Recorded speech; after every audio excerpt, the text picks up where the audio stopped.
নমস্কার বন্ধুরা, Monica's food খাজানাতে সবাইকে স্বাগত। আজ আমি আপনাদের তৈরি করে দেখাবো ম্যাঙ্গো পুডিং। আম খেতে আমরা সবাই ভালোবাসি, আর এই আম দিয়ে যদি পুডিং তৈরি করে নেওয়া যায় তাহলে তো আর কোনো কথাই নেই। ম্যাঙ্গো পুডিং বানাতে আমি নিয়েছি দুটো পাকা আম। যে কোনো ভ্যারাইটির আম নিতে পারেন। এবারে আমগুলো কেটে নিয়ে এর থেকে পাল্প বের করে নেব।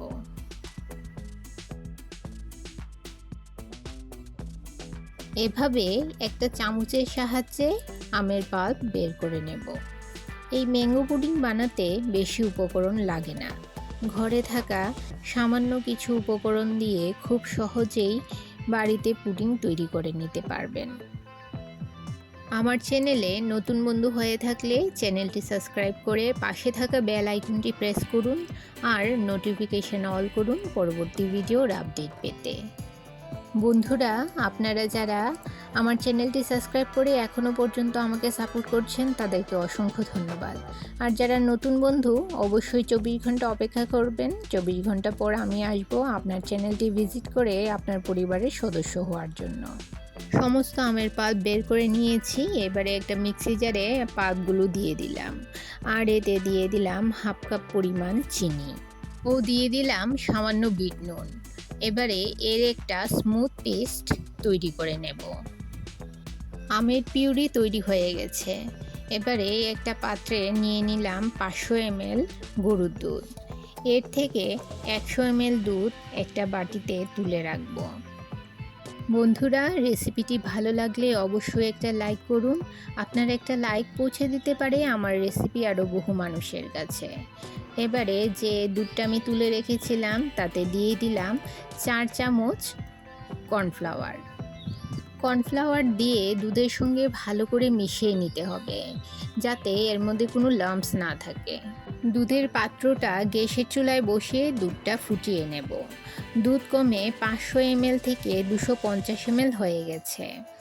এবারে দুধটাকে ঠান্ডা করে নিয়ে এতে দিয়ে দিলাম আমের পিউরি। গরম দুধে আমের পিউরি দিলে ফেটে যাওয়ার সম্ভাবনা থাকে, তাই দুধটাকে ঠান্ডা করে নিয়ে পিউরিটা ঢেলে নিতে হবে।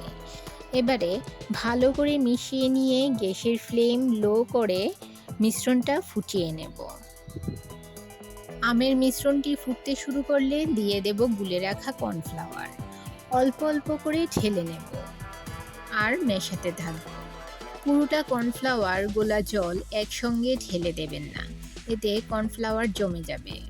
ম্যাঙ্গো পুডিংয়ের মিক্সচারটা খুব ভালোভাবে ঘন করে নিতে হবে। এই পর্যায়ে গ্যাসের ফ্লেম লোতেই রাখা আছে। ভালো করে মিশ্রণটাকে মিশিয়ে নিয়ে 2 মিনিট ফুটিয়ে নেব।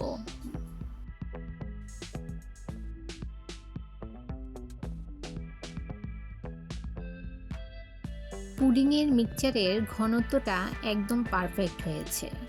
আর ঘন করব না। এবারে গ্যাসের ফ্লেম বন্ধ করে দেব।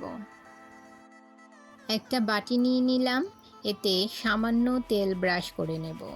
ম্যাঙ্গো পুডিংয়ের মিক্সচারটা ঠান্ডা করে নিয়ে এই বাটিতে ঢেলে নিলাম। আর যে বাকি মিশ্রণটা রয়ে গেছে সেটাও একটা মোল্ডে ঢেলে নিলাম। 2 ঘন্টার জন্য পুডিংয়ের মিক্সচারটা ফ্রিজে রেখে দেব সেট হওয়ার জন্য। 2 ঘন্টা পর পুডিংটা ফ্রিজ থেকে বের করে নিয়ে এলাম। এবারে পুডিংটা ডিমোল্ড করে নেব। একটা প্লেট নিয়ে নিয়েছি।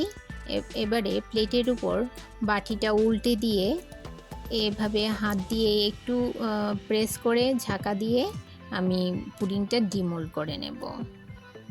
দুটো আমের টুকরো ও একটা পুদিনা পাতা দিয়ে আমি এই পুডিংটা সাজিয়ে নিলাম।